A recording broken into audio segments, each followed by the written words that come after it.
सत साहिब सतगुरुदेव की जय। बंदी छोड़ कबीर साहिब जी की जय। बंदी छोड़ गरीबदास जी महाराज जी की जय। स्वामी राम देवानंद जी गुरु महाराज जी की जय हो।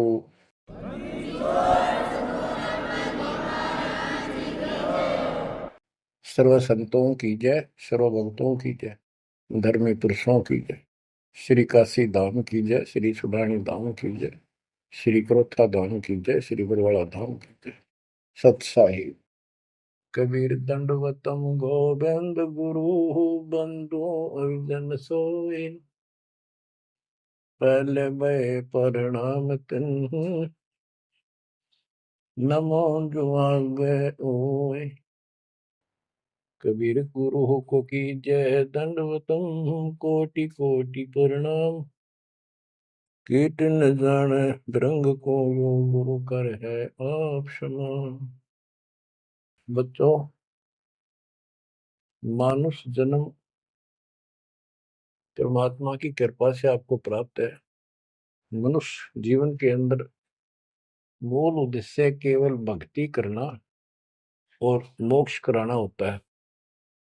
इसके लिए सर्वप्रथम गुरु की आवश्यकता होती है। सर्वप्रथम गुरु की, गुरु पूर्ण हो, तत्व ज्ञान प्राप्त हो और संपूर्ण भक्ति मोक्ष मार्ग यानी सभी मंत्र सत्य हों, फिर भक्त मर्यादित रहे, समर्पित रहे, आसानी से मुक्ति प्राप्त कर सकता है। अब जैसे धर्मदास जी का प्रसंग चल रहा है, तो आप देख रहे हो कितनी अच्छी आत्मा, परमात्मा के चाहने वाली, कति कुर्बान। और जैसा उस अज्ञानी गुरु ने मार्गदर्शन किया, कति अटूट श्रद्धा।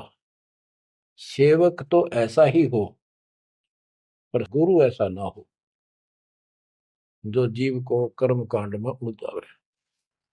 अब इस कथा से आपको अपने आप बहुत कुछ बातें समझ में आएंगी कि आपको कैसे पूर्ण सतगुरु प्राप्त है, अध्यात्म ज्ञान प्राप्त है, संपूर्ण मूल ज्ञान जो आज तक छुपा के रखना था। और अब भी आप नहीं समझ सके उस परम पिता की महिमा को, और इस गंदे लोक के यथार्थता को, तो फिर परमात्मा आपको कौन सी भाषा का प्रयोग करे जिसे तुम समझ सकते हो।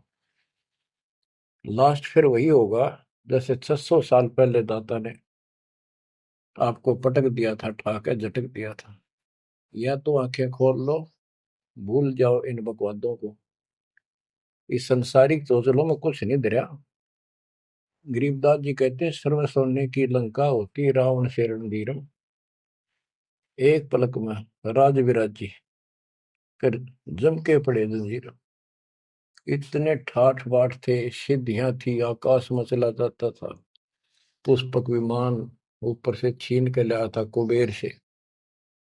खूब उद्मस्तार रखा था। और भगत किसका था? शिव जी का।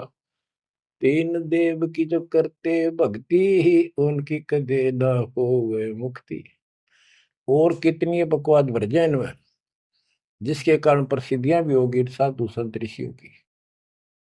अंत में इनके पास कख नहीं बचा। ये मूल ज्ञान है, ये सार ज्ञान है। इसको समझो अच्छी तरह, पढ़े लिखे हो, शिक्षित हो, एजुकेटेड हो। परमात्मा ने मनुष्य जीवन इसलिए दिया कि तुम कुछ बुद्धि भी एक्स्ट्रा रखते हो अन्य प्राणियों से। इसका सदुपयोग करो। बकवास बहुत कर ली, बाहर जाना पड़ेगा। अब बच्चों, प्रसंग धर्मदास जी का चल रहा है। देखो, अपना पिता अपने लिए कितना कष्ट उठा रहे हैं। एक जीव को काल की दलदल से बाहर खींचने के लिए कितना कुछ उन्होंने किया। बालक की तरह पीछे पीछे फिरे, कहाँ जंगल में, कहाँ किसी दरिया पे, कहाँ किसी तालाब पे, कहाँ कहाँ कष्ट वो मालिक उठाया उन्होंने। वो कहते हैं, दो दिन मेरी शरण हो, ताका हूं मैं दास, केल गिर लग गया फिर गुप्त धरती आकाश। जैसे राजा अम्बरीश था, उसके पीछे लग रहे थे, लेकिन हम नहीं समझते, जब हमारे पास दो पैसे हों, या 14 काल की छोटी सी राजा था, भगत बतेरा था, यज्ञ बहुत करता था, वाह हो रही थी, पिछले संस्कार भी अच्छे थे। वो संस्कार कब बने? जब कभी कबीर साहब की शरण में था, जैसे कलयुग में हो तुम। अब ये जो रह जाएंगे ना, पार हो गए सो हो गए। भक्ति ये अच्छी करते हैं क्योंकि सत्साधना मिल गई। एक सांस की कीमत कितनी गजब की है, इसकी बहुत वैल्यू है। पार ना हुए तो फिर ये नो फंस जाएंगे काल के। इनको स्वर्ग में रखेगा, देवता बनावेगा, उड़ा माचे माचे आन देंगे, फिर राजा पृथ्वी पर बना देगा। पृथ्वी पा के फिर ये पिछड़ेपनों के कारण ठाठ तो होने हैं। और भक्ति भी करेगी आत्मा, क्योंकि पीछे भक्ति की चास पड़ी हुई है इसको। तो भक्ति गलत करें जाएंगे, लाभ नारे हुए दिखेंगे। यो काल का भयंकर जाल है। मालिक फिर भी अपने बच्चे के साथ रहता है, फिर भी उनको राह दिखाने की चेष्टा करता है, किसी न किसी रूप में अपनी सच्ची भक्ति फिर से बताने की चेष्टा करता है। मानते हैं ना मानते वो अलग बात है। फिर राजा जनक हुआ अम्बरीश का जीवन पूरा करके। राजा जनक का पूरा करके फिर स्वर्ग गया। स्वर्ग में जाते समय लूट लिया काल ने। बिना विवेक वेख जो धारा सब करते सो भी बिना विवेक के न्यू नाश करते हैं। उड़ा दया भाव दिखा दी, अपने पुण्य दे दिए, और फिर नंगड़ होकर पृथ्वी पर आ गया। सारे पुण्य वहां खत्म कराया, आधे आधे ऊपर स्वर्ग में भोग लिए, और फिर पृथ्वी पर आ गए। पहले राजा था दो जीवनों में, राजा अम्बरीश वाली आत्मा। अम्बरीश राजा, राजा जनक सीता का पिता। और फिर वही आत्मा बाबा नानक बनी, खुद नौकर लगा के नवाब के यहाँ।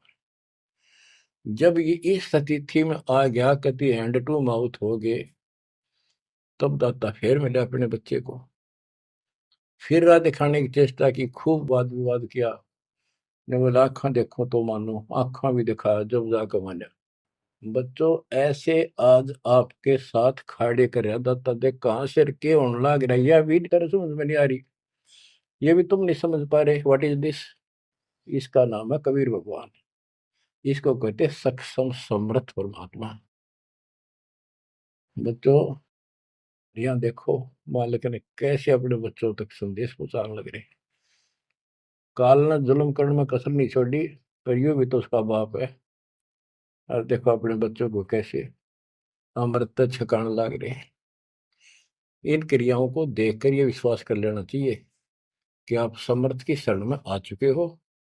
द्वार धनी के पड़ा रहे, धक्के धनी के खावे, 100 काल झकझोरी पर द्वार छोड़ जाओ।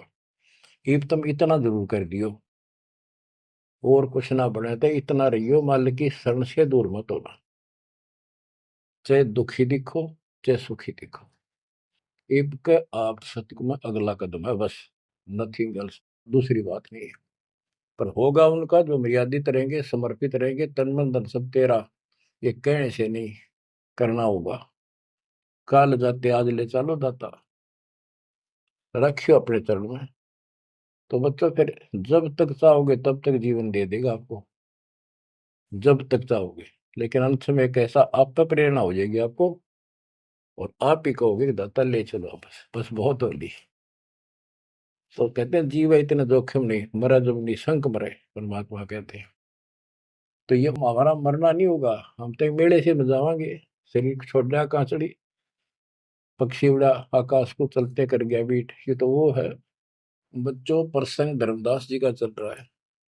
परमात्मा ने धर्मदास जी को पूरी सृष्टि रचना फिर सुनाई, क्योंकि शुरुआत में उसने इसलिए सुनी थी, अपना तर्क मन में अलग रखा था। साथ में आमनी देवी ने भी सुनी, दोनों को विश्वास हुआ। परमात्मा से कहा कि जोड़ पानी में पूछो स्वामी, पानी माने हाथ, जोड़ पानी में पूछो स्वामी, को कृपा कर अंतर्यामी।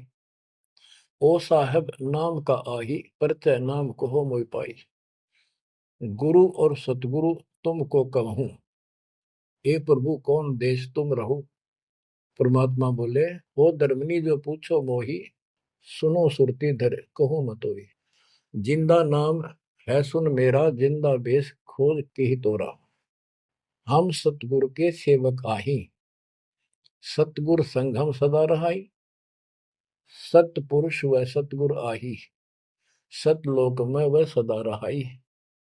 सकल जीव के रक्षक सोई, सतगुर भक्ति काज जीव होई। सतगुर की भक्ति से जीव के सब काम ठीक होंगे। सतगुर सत्य कबीर सो आही, गुप्त प्रगट कोई चीज न नाही। सतगुर आज जगत तन धारी, दासा तन दर शब्द पुकारी। काशी रह परख हम पावा, सत नाम उन्मोहि दरडावा। परमात्मा अपने को छुपा के कहते सत परमात्मा तो सतलोक में रहता है और वहां से चलकर आया हुआ है। अब वो सतगुरु सत कबीर काशी में है। वो प्रगट है, गुप्त है। प्रगट का अर्थ है कि सामने बैठा है, गुप्त ऐसे है कि उसको कोई पहचान नहीं पा रहा। सतगुरु आज जगत तन धारी, उस सतगुरु ने, सतपुरुष ने, पूर्ण परमात्मा ने जगत में आके ये कबीर रूप धारण कर रखा है। और काशी रहे पर खम पावा, वो काशी में रहते हैं, हमने उनको पहचान लिया। सत नाम उन्मोहि दरडावा, ये सच्चा नाम, सच्चा ज्ञान, सही विधि उसने मुझे बताई। यम राजा का सब छल कीना, निरख परख यम सो भीना। तीन लोग को काल सतावे, ताको ही ये सब जग ध्यान लगाओ। तीन लोग को यू काल परेशान कर रहा है, दुर्गति कर रहा है तीन लोग की, सब प्राणियों की, और उनका ये ध्यान लगावे। ब्रह्म देव जाकू वेद बखाने, सोई है काल कोई मर्म न जाने। जिसको ब्रह्म भगवान के है ना, देवता लोग, गुरु ऋषि, वो वही तो काल है। तिनके सुत अहि तिर देवा, सब जग करे उनकी सेवा। इनकी पूजा करते, ये उसके पुत्र है तीनों। तिरगुण जाल ये जग हुंदाना, जाने ने अवचल पुरुष पुराना। जाकी ई जग भक्ति कराई, अंत काल जीव को सोए दरखाई। जिसकी ये भक्ति करते हैं, काल की, ब्रह्म की, या इनके तीनों पुत्रों की, अंत समय वो इनको खावे। सब जीव सतपुरुष के आही, ये सारे प्राणी उस सतपुरुष कबीर साहब के हैं। यम दे धोखा फांसाता ही, प्रथम बहे असुर यमराई। बहुत कष्ट जीवों का लाई, दूसरी काल कला पुन धारा। धर अवतार असुर से हारा, जीवन बहुविध कीन पुकारा। रक्षा कारण बहु करे पुकारा। जीव जाना ये धनी हमारा, दे विश्वास पुनः धर अवतारा। अब क्या ये बताना क्या चाहते हैं परमात्मा? हिरण्यकशिपु, उसको काल ने पैदा किया, उसने उद्मस्तारे भगत को सताया, हाहाकार मची सारी जनता में। तो परमात्मा ने आकर उस राक्षस को मारा और विष्णु को रूप दिखाना पड़ा, क्योंकि कबीर साहब को जानते नहीं थे। बच्चों, भगत का रक्षक केवल कबीर साहब है। प्रहलाद भगत था, प्रहलाद विष्णु जी का उपासक था। इस भक्ति को यहाँ तक लाने के लिए दाता ने आगा पीछा कुछ नहीं देखा, ना अपनी महिमा की आवश्यकता समझी। यदि वो महिमा चाहे तो काशी में 120 वर्ष रहे एक निर्धन जुलाहे की लीला में। वो 1 मिनट में कुछ भी कर सकते थे, दुनिया पीछे हो लेती, पर ये इस मार्ग में चला नहीं। तो क्या बताते हैं कि विष्णु रूप धारण कर लिया, विष्णु भी खुश हो गया। लोग क्यों विष्णु जी ने रक्षा कर दी, विष्णु जी ने रक्षा कर दी। अब ये काल का जाल नो ऐसे अड़ा रहा। अब कबीर साहब ने इसको उसी तरीके से समझाने की चेष्टा की है, अपना रोल निकाल दिया बीच में। कबीर साहब समझाना चाहते हैं कि एक तरफ तो काल ने राक्षस बनाए, फिर तुम कहते हो विष्णु ने नरसिंह रूप धार करके और हिरण्यकशिपु को मारा, इसलिए विष्णु की महिमा बन गई। अब लोग विष्णु के चिपक गए, इसको भगवान मान कर पूजन लाएंगे। हीरो हो गया यो, जैसे पिक्चरों में देखो हीरो 2 4 रन गढ़ दे, बस वाह वाह वाह के जो है ना, इन करिश्मों को देखकर, चमत्कारों को देखकर इनके चिपक गए। ये सब काल का जाल है, परमात्मा ने इससे कोई लेना देना नहीं। परमात्मा चाहते थे इन भक्तों की आस्था बनी रहे, काल चाहता है ये नास्तिक हो जाए प्रमाण के लिए। परमात्मा से जब वार्ता हुई, इसने विवाद किया, तकरार करी, प्रथम बार आई। आखिर में लास्ट में जब सारी मन्नत मंगवा के वचन भरवा के ने बोला कि सबको उल्टा मार्ग लाऊंगा, गलत साधना पर दृढ़ कर दूंगा, देवता, तीर्थ, व्रत, मंदिर, इनकी पूजा हुआ, और किसी को कोई यहाँ से निकलने नहीं दूं, कि ये साधना करेंगे आध्यात्मिक लाभ होए को नहीं, आप नास्तिक हो जाएंगे। अब देख लो वर्तमान में गांव के गांव बहुत अच्छी आत्मा के लोग हैं, स्त्री पुरुष, लेकिन भगवान से दूर हो चुके, इसलिए हो चुके हैं कि इनकी साधना करते करते दुरुक्ति रही है, वो साधना ठीक नहीं है। तो यहाँ परमात्मा धर्मदास को वो आंखें खोल रहा है कि जिनको तुम भगवान मान रहे हो ये ऐसे काल जाल कर रहा है। एक तरफ तो ये कंस, केसी, चाणूर और पूतना जैसे, जरासिंह जैसे बना दिए, उधर से कृष्ण बना कर भेज दिया न मारने खातर, इनको मारने के लिए। कृष्ण ने वो मार दिए, कृष्ण चौधरी पाक गया, भगवान बन गया। अंत में कृष्ण भी मरा और नरक में जागा, जिसे कर्म करे या भोगने पड़ेंगे। अब बच्चों ये सारा खेल यो है, पीएचडी लास्ट पॉइंट है।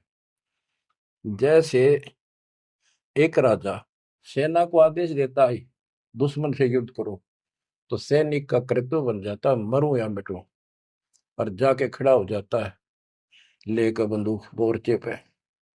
तो सैनिक सच्ची आत्मा से होते हैं और वो दुश्मन के छक्के छुड़ाने के लिए अपना जीवन न्यौछावर कर देते हैं, आमने सामने मोर्चा संभाल लेते हैं।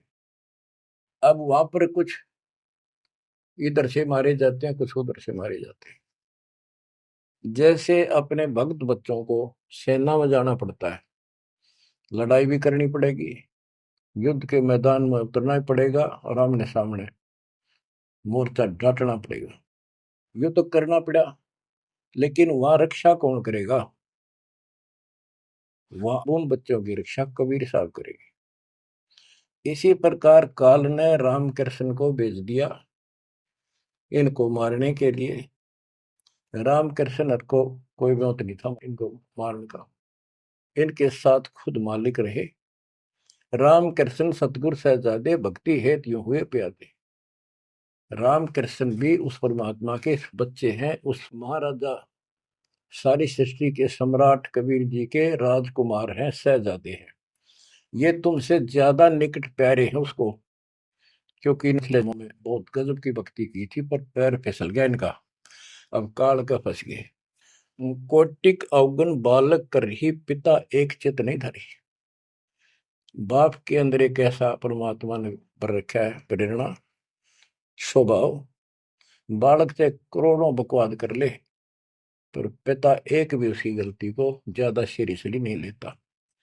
तो इसी स्थिति पर परमात्मा इस नियम से उन निकमों के साथ भी आज है, लेकिन बहुत प्यारे उनको हैं, क्योंकि कभी वो बहुत गजब के भगत थे और कॉलोनी को सिलेक्ट करे उनके कर्म फुड़वाने के लिए, उनको उच्च पद देता है। ये प्रधानमंत्री, मुख्यमंत्री, ये बहुत अच्छी आत्मा थी, पिछले भगत थे, तपस्वी थे भगवान के बच्चे, उसके लिए कर रहे थे। अब वो बैठा दिए पदों पर, अब कर्म फोड़ेंगे, फोड़ लेंगे, तो मानने को नहीं। फिर जब हंटू माँ उठा जाएंगे बाबा नानक की तरह, फिर पकड़ लेगा, फिर लेगा। काम तो बढ़ गया, समस्या तो वहीं के वहीं खड़ी रहेगी। तो बात निमड़ी क्या है बच्चों, इसको कहते हैं सार ज्ञान। ये है वो मूल ज्ञान। धर्मदास मेरी लाख दुहाई, मूल ज्ञान कहीं बाहर न जाए। मूल ज्ञान तब तक छपाई जब लग द्वादश पंथ ना मिट जाए। अब यो ऐसा ज्ञान आज तक किसी ने निर्णायक नहीं सुनाया। तो ईब कोई बकवाद करेगा तो उनको सबको पता होगा ये संत रामपाल जी से सुनकर अटपट मारन लग रहा है। हमारे छोटे छोटे बच्चे भी उसको 2 मिनट में फिटे मुंह कर देंगे। तो ये पंथ खत्म हो गए। बड़ा पेड़ होता है, पड़ भी जा उसकी एक आधी जड़ की तरह रह जाए धरती में लगी, वो थोड़ा बहुत हरा कई दिन रह जाया करे, पर अंत में उसकी लकड़ी सूखेगी। तो आज इनकी स्थिति शुरुआत हो चुकी है, ये सारे ढह चुके हैं। मालिक के तूफान इस ज्ञान के सामने इनका कोई औकात बची नहीं है। अब तुम ध्यान दो जिसके ऊपर ये मालिक गजब की रजा कर रहा है। इसको हल्के में ना लो, तुम ज्यादा सीरियस बनो, समर्पित रहो, औरों से न्यारा सुख धरती पे देगा आपको। लेकिन इस सुख में माचना नहीं, परमात्मा को भूल ना जाना। मालिक की तरफ ज्यादा आवे, सुविधा दे दी, गाड़ी दे दी, सेवा में आवे, सेवा में लावे, बकवाद हम कहीं नहीं जावे, तो राम राजी रहेगा, कबीर साहब आपका खुश रहेगा। तो परमात्मा ये बताना चाहते हैं, जीव जाने ये धनी हमारा, जैसे विष्णु कृष्ण राम हो ये भगवान थे, न देख किसी तो कंस मार दिया, केसी मार दिया, रावण मार दिया, हमने के पल्ले पड़ा उसको मारते, हमने तो ये युरा पाया, ये कुछ बात बनेगी। प्रभुता देख के इन विश्वासा, अंत काल पुनः करे गिरासा। या प्रभुता देख के इनकी राम कृष्ण और के बड़े हीरो थे, कर दिया, लोगों ने इनको भगवान मान दिया। यही बते डपली पिटन लाग रहे हैं। द्वापर देख कृष्ण की रीति, परमात्मा कहते हैं तू कृष्ण जी का भगत है, सुन ले कृष्ण की नीति अनीति। आप मानते हो कृष्ण ने गीता बोली, पहले तो गीता में उसको भगत बनाया, धार्मिकता सिखाई, और गीता का पाठ अर्थ बतलाया, और फोन उनको कहा युद्ध कर, युद्ध कर, तुझे कोई पाप नहीं लगेगा, और पीछे वो पाप लगा दिया। हिमालय में जाके गड़ो, अश्वमेघ यज्ञ करो, तुमने बंधुघात किया इसलिए पाप लगे। और जब जिस समय महाभारत समाप्त हो लिया युद्ध, और युधिष्ठिर को राजगद्दी दे दी गई, तो बच्चों युधिष्ठिर को भयंकर शोपन आने लगे, मरे हुए आदमी दिखे, सिर कटे आदमी चलते दिखे, खावन पीवे सारी रात बैठ के काटे। द्रौपदी ने देखा, उसने अपने अन्य पतियों को बताया, अर्जुन को, भीम को, आदि को, कि ऐसी स्थिति आपके भाई की है, यू ना सोता ना आपको बताता, ये उस दिन का मेहमान है। तब सारे चारों भाइयों ने खड़े होकर उनसे प्रार्थना लगाई कि कोई बात बताओ, क्या आप हमें अपने भाई नहीं समझते? कोई कष्ट है, संकट है तो हम आपके साथ हैं, आप अकेले क्यों दुख पा रहे हो? हमें शेयर करो। कुछ दिन तक कुछ नहीं किया, फिर आखिर में बता दी कि ऐसी स्थिति है मेरी। फिर क्या होता, जब ऐसा संकट आता है, आप अपने गुरु से ही बात करते हैं। श्री कृष्ण जी के पास गई, श्री कृष्ण जी को सारी स्थिति बताई कि हमारे भाई को ऐसे ऐसे समस्या होगी, कोई समाधान बताओ।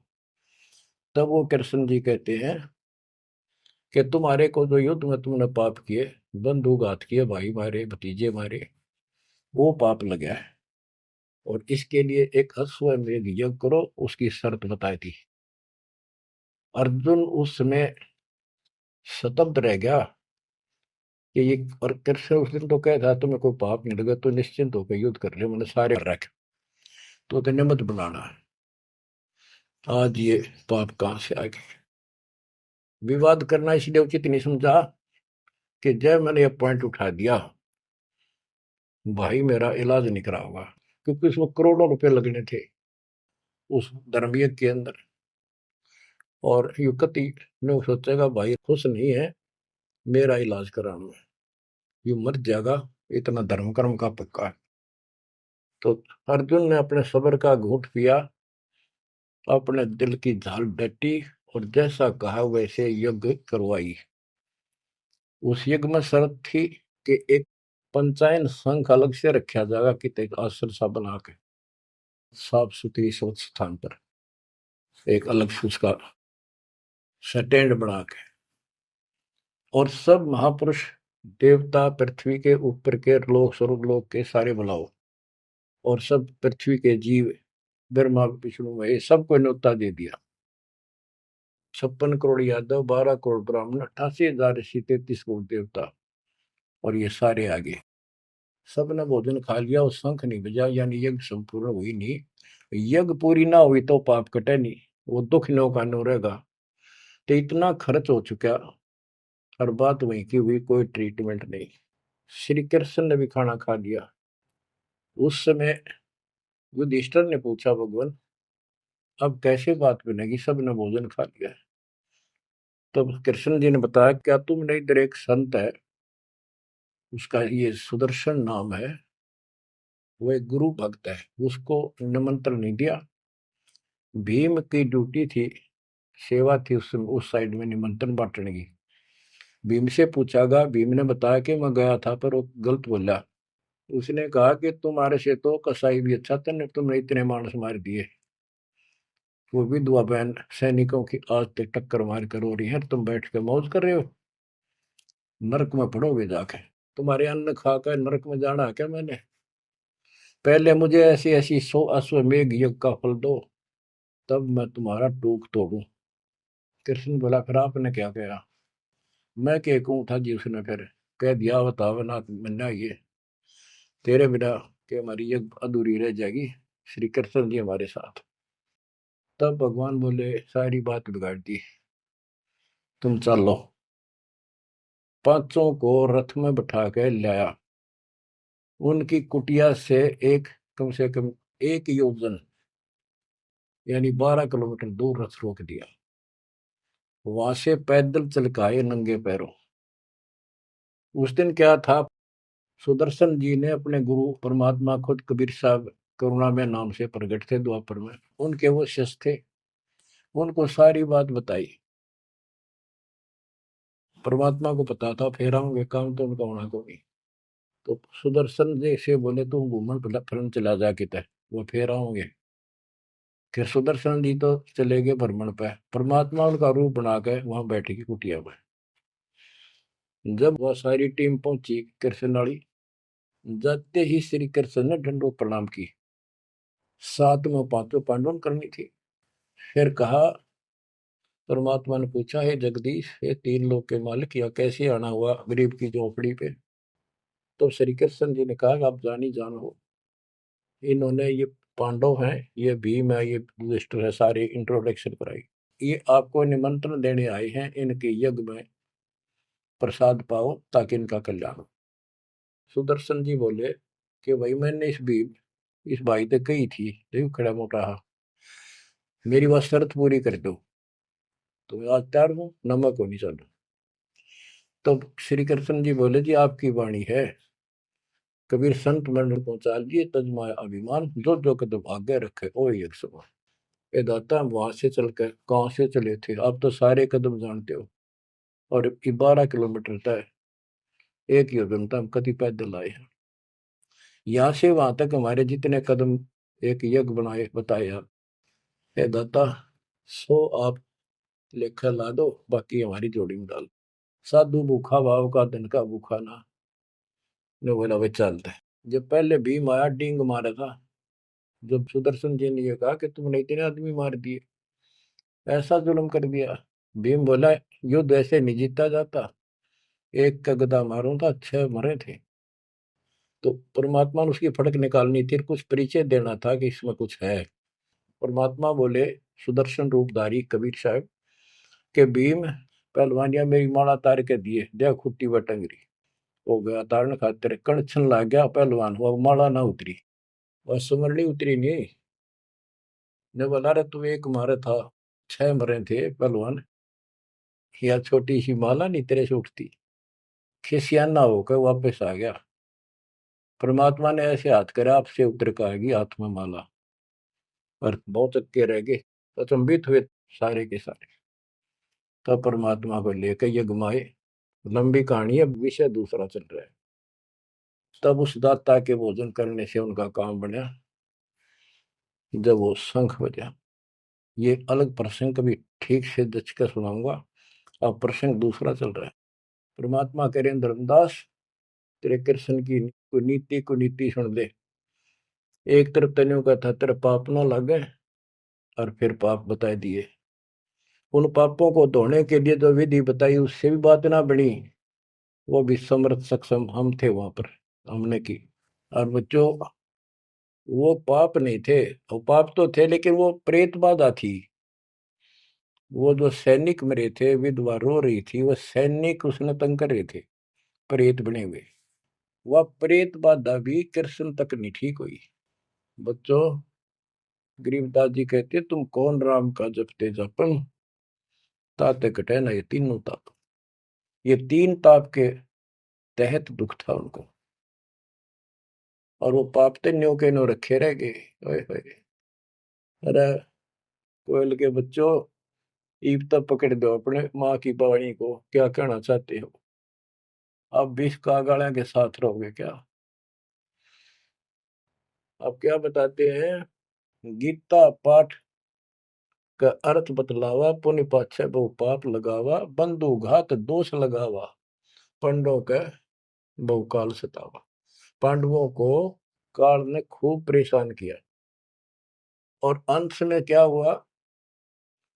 जब दुर्वासा जी ने श्राप दे दिया कि जैसे कृष्ण जी के पुत्र प्रद्युम्न और दो चार पांच और बच्चे मिलकर दुर्वासा जी द्वारका की बनी में बैठे थे, तपस्या कर रहे थे, कुछ दिन के लिए कहीं कहीं रुक जाते थे। वो पता चला कि बड़ा पहुंचा हुआ संत सिद्ध आ रहा है। द्वारका के बच्चे श्री कृष्ण को समर्थ मान चुके थे। किसी ने कंस मार दिया, केसी राक्षस मार दिया, चाणूर मार दिया, वैसे काल्यवन मार दिया। तो इन सोच रहे थे कृष्ण तो ऊपर धरती पे कोई सही नहीं। उन्होंने मजाक सूझ गए, वह किसी संत साधु का आदर नहीं करते थे, इस कारण से कि हमारे साथ कृष्ण हमारा कोई कुछ नहीं बिगाड़ सकता। तो उन्होंने शरारत सूझी के नो कहे दुर्वासा भूत भविष्य वर्तमान त्रिकाली बता दिए, तीनों काल की जानता है, चलो इसकी परीक्षा लेंगे। एक प्रद्युम्न का पेट पर कढ़ाई बांध दी छोटी सी लोहे की, और लेडीज कपड़े पड़ा दिए गुजरिया वाले, ऐसा दिखा दिया जाके जैसे बच्चा पेट में गर्भ है इसका।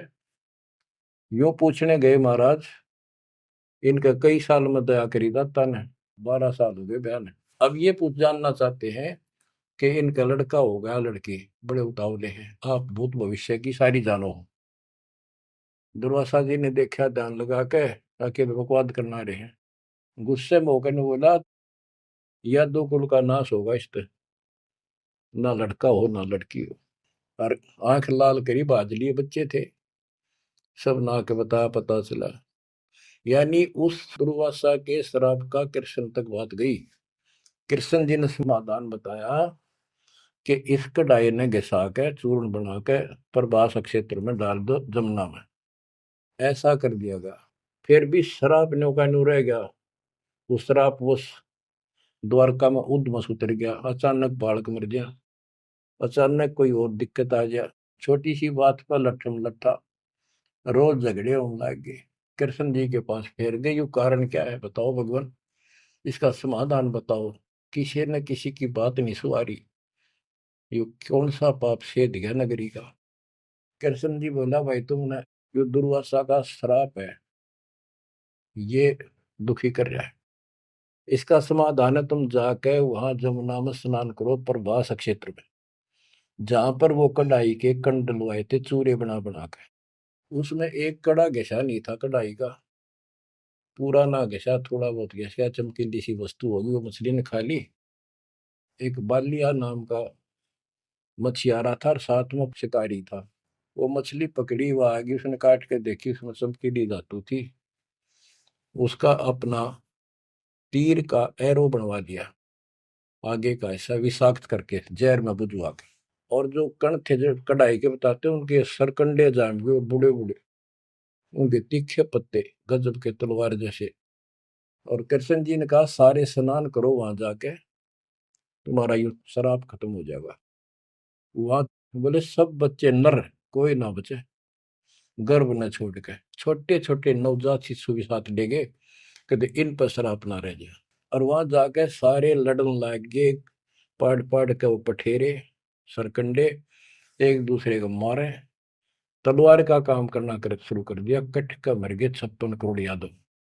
फिर कृष्ण जी एक पेड़ के नीचे बैठ गए, उस पार दीख को सारे दिन शिकारी ने, बालिया कौन था? ये बाली वाली आत्मा थी जो त्रेता युग में श्री राम ने वृक्ष की ओट लेकर मारा था।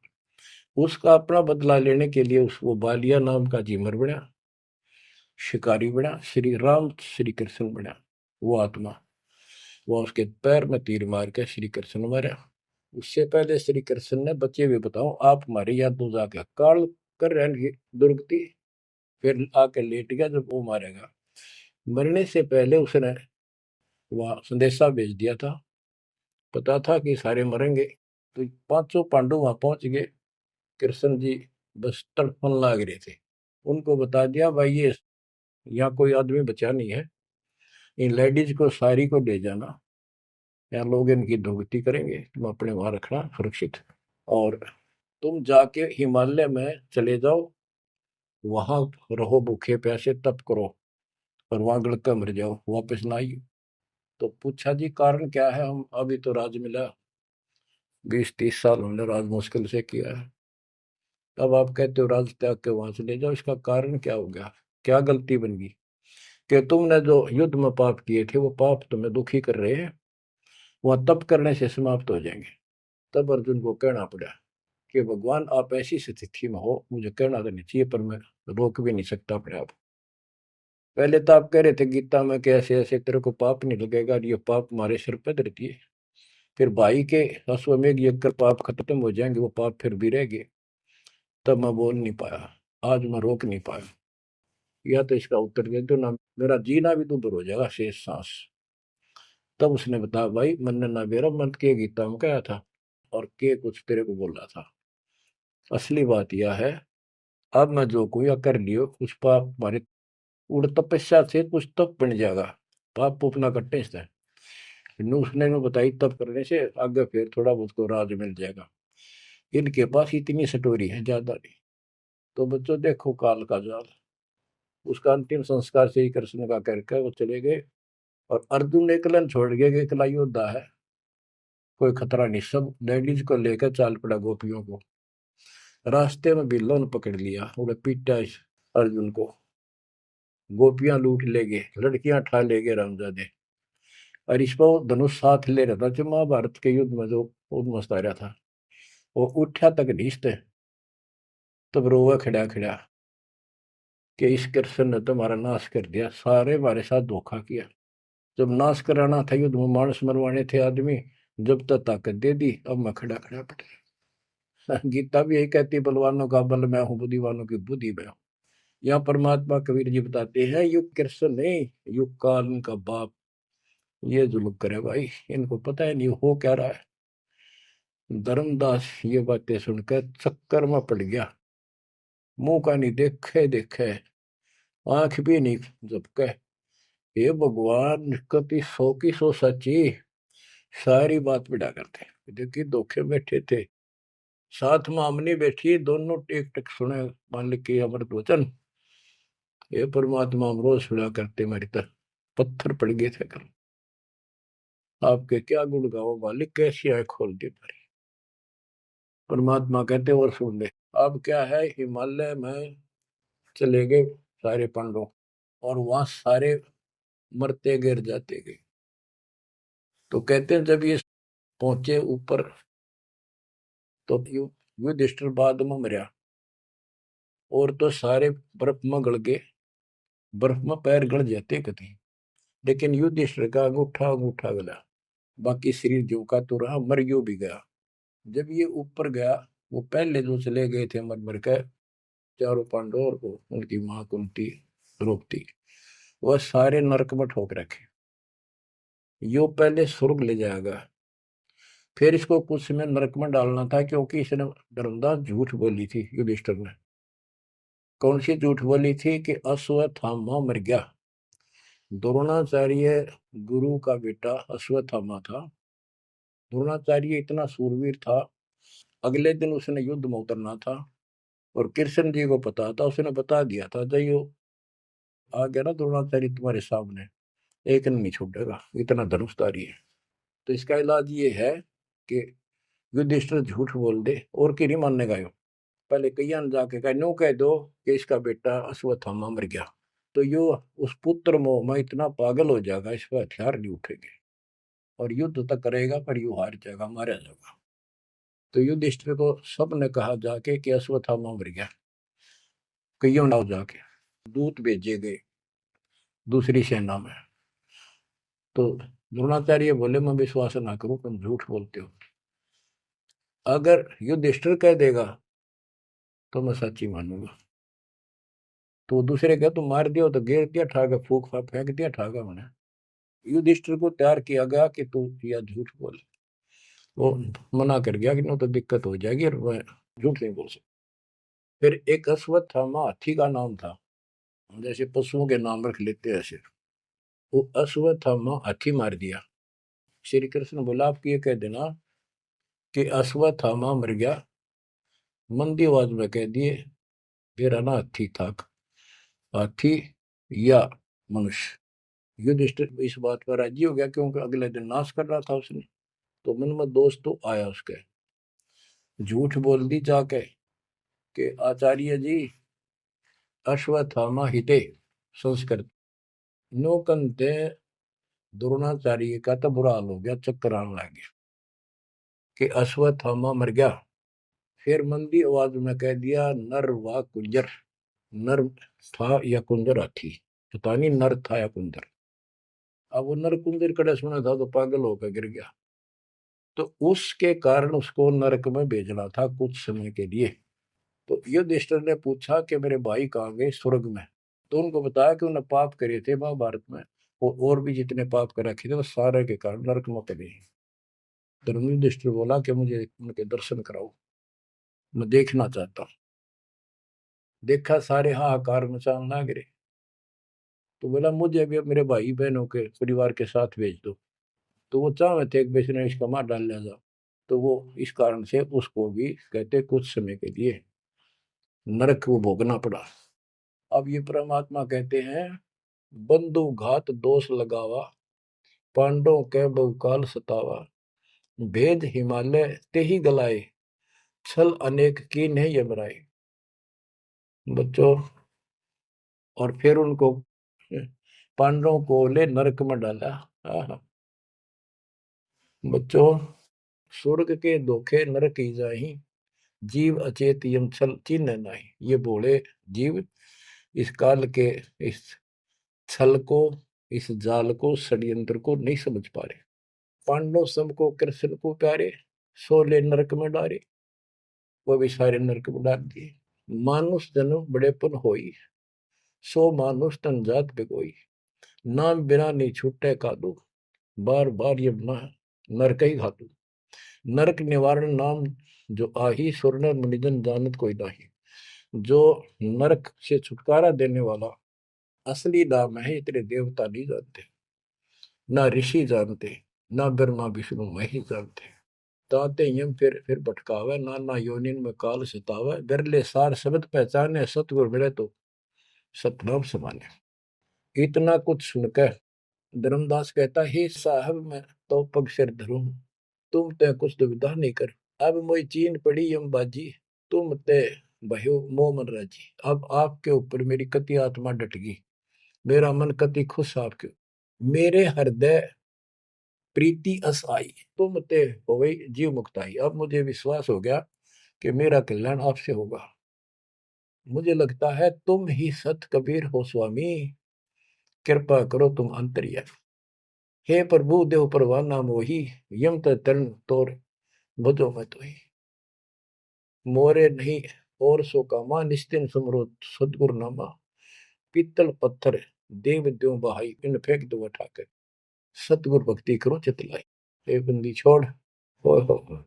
परमात्मा बोले सुनो धर्मनी, अब तो ही भुगताऊं, निश्चय यूं से तो ही बचाऊं। देव परवाना हंस बारो, जन्म मरण दुख सब टारो। ले परवाना जो करे प्रतीति, जिंदा कह चले यम जीती। अब वही आज्ञा देव धर्मदासा, मैं गमन करूं सतगुरु के पास है। अब मुझे आज्ञा दे, मैं अपने गुरु जी के पास जा रहा हूँ। सतगुरु संग आयब तो पाई, फिर मैं अपने गुरु जी ने लेकर आऊंगा तेरे पास। तब परमाना तो ही मिलाई, उनसे तुम्हें नाम दिलाऊंगा मैं। क्योंकि अभी धर्मदास को पूरा पक्का करना था। धर्मदास बोले हे प्रभु अब तो जान ना दे, नहीं आए तो मैं बहुत पछते हूँ। पछताई पछताई बहुत दुख पाऊं, नहीं आओ तो प्राण गवाऊं। हाथ से रतन खोई कोई डारे, सो मूर्ख निज कान बिगाड़े। ये मैं कैसे छोड़ू, अपने हाथ से रतन कैसे खो दूं। जब नहीं आए तो ना मैं खाऊं ना कुछ पीऊं, मैं मरूंगा। आप जब फिर नहीं आए तो परमात्मा ने कहा कि चल पड़े, क्योंकि अभी ताव और बाकी देना था। धर्मदास सामने कति गली में खड़े हो गए, जब तक दिखते रहे आंखों में आंसू भरे रहे, एक टक देखते रहे। बच्चों, परमात्मा आपको मोक्ष दे, सदा सुखी रखे, शेष फिर दृढ़ हो जाओ, तड़फ जाओ उस घर जाने के लिए। परमात्मा आपको मोक्ष दे, सदा सुखी रखे, आपको अपने घर की याद बनी रहे, काल का दुख सदा याद रहे। सत्साई।